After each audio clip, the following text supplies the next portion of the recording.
C'est peut-être le plus grand défi que l'humanité ait eu à relever. Les mots du patron de l'Agence internationale de l'énergie au sujet des efforts à réaliser pour limiter le changement climatique. Avec un chemin déjà dessiné par l'agence qui préconise des mesures drastiques, Virginie Salmen. Oui, le pétrole et le gaz appartiennent au passé. C'est la première fois que l'Agence internationale de l'énergie est aussi catégorique. Il n'y a plus lieu de creuser de nouveaux forages pour extraire du pétrole.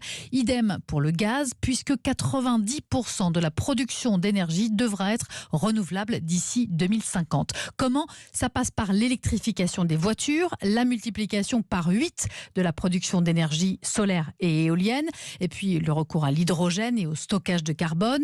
Et tout ça aura un effet positif sur l'emploi, selon les projections de l'Agence internationale de l'énergie, décryptées par Lola Valéjo, directrice du programme climat de l'IDRI. Cette transition qui est majeure va avoir un effet net positif en termes d'emploi, c'est-à-dire qu'on va avoir plus de création que de destruction, même s'il reconnaît qu'il va y avoir une transition et un besoin d'accompagnement très fort de la part des gouvernements. Autre mesure essentielle défendue par les experts de l'AIE, ne plus vendre de voitures, essence ou diesel, neuves, nulle part dans le monde d'ici 2035. Virginie Salmen.